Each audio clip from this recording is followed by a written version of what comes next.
Readings from the Liturgical Year by Dom Prosper Guéranger. September 18th, St. Joseph of Cupertino, Confessor. While in France the rising spirit of Jansenism was driving God from the hearts of the people, a humble son of St. Francis in southern Italy was showing how easily love may span the distance between earth and heaven.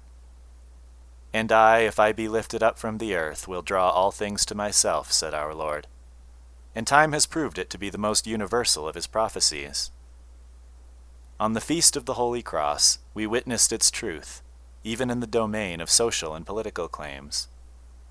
We shall experience it in our very bodies on the great day, when we shall be taken up into the clouds to meet Christ into the air. But Joseph of Cupertino had experience of it without waiting for the resurrection. Innumerable witnesses have borne testimony to his life of continual ecstasies, wherein he was frequently seen raised high in the air. And these facts took place in what men are pleased to call the noonday of history. Let us read the account of him given by Holy Church. Joseph was born of pious parents at Cupertino in the Diocese of Nardo, in the year of salvation 1603. Prevented with the love of God, he spent his boyhood and youth in the greatest simplicity and innocence. The Virgin Mother of God delivered him from a long and painful malady, which he had borne with the greatest patience, whereupon he devoted himself entirely to works of piety and the practice of virtue. But God called him to something higher, and in order to attain to closer union with him, Joseph determined to enter the seraphic order. After several trials he obtained his desire, and was admitted among the minor conventuals in the convent called Grotella, first as a lay brother on account of his lack of learning, but afterwards, God so disposing, he was raised to the rank of a cleric. After making his solemn vows, he was ordained priest, and began a new life of greater perfection.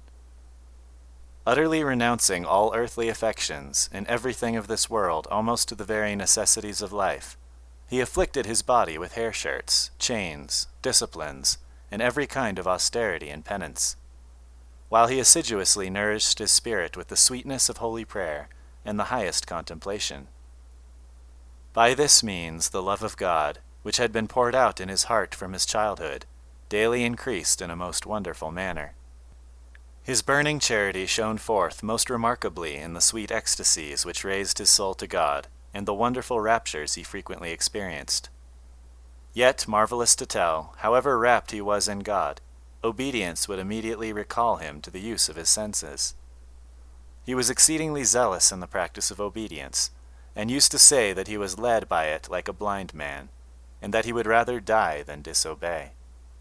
He emulated the poverty of the seraphic patriarch to such a degree that on his deathbed he could truthfully tell his superior he had nothing which, according to custom, he could relinquish. Thus dead to the world and to himself, Joseph showed forth in his flesh the life of Jesus. While in others he perceived the vice of impurity by an evil odor, his own body exhaled a most sweet fragrance, a sign of the spotless purity which he had preserved unsullied, in spite of long and violent temptations from the devil.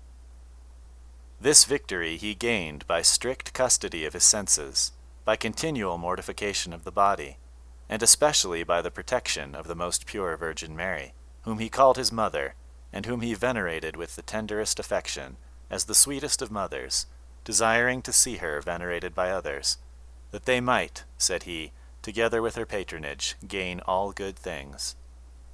Blessed Joseph's solicitude in this respect sprang from his love for his neighbor, for he was consumed with zeal for souls, urging him to seek the salvation of all. His love embraced the poor, the sick, and all in affliction, whom he comforted as far as lay in his power, not excluding those who pursued him with reproaches and insults, and every kind of injury. He bore all this with the same patience, sweetness, and cheerfulness of countenance, as were remarked in him when he was obliged frequently to change his residence, by the command of the superiors of his order, or of the Holy Inquisition.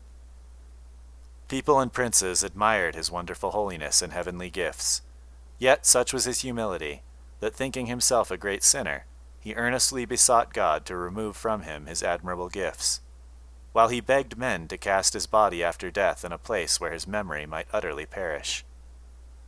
But God, who exalts the humble, and who has richly adorned his servant during his life with heavenly wisdom, prophecy, and the reading of hearts, the grace of healing, and other gifts, also rendered his death precious and his sepulchre glorious. Joseph died at the time and place he had foretold, in the 61st year of his age. He was famous for miracles after his death, and was enrolled among the blessed by Benedict XIV, and among the saints by Clement XIII. Clement XIV, who was of the same order, extended his office and mass to the universal Church. While praising God for the marvelous gifts he bestowed on thee, we acknowledge that thy virtues were yet more wonderful.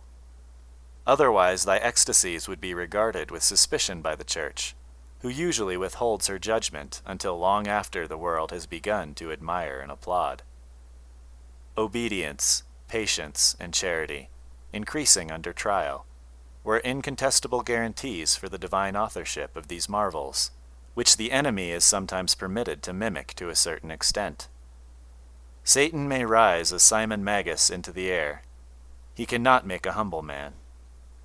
O worthy Son of the Seraph of Assisi, may we, after thine example, be raised up, not into the air, but into those regions of true light, where far above the earth and its passions, our life, like thine, may be hidden with Christ in God.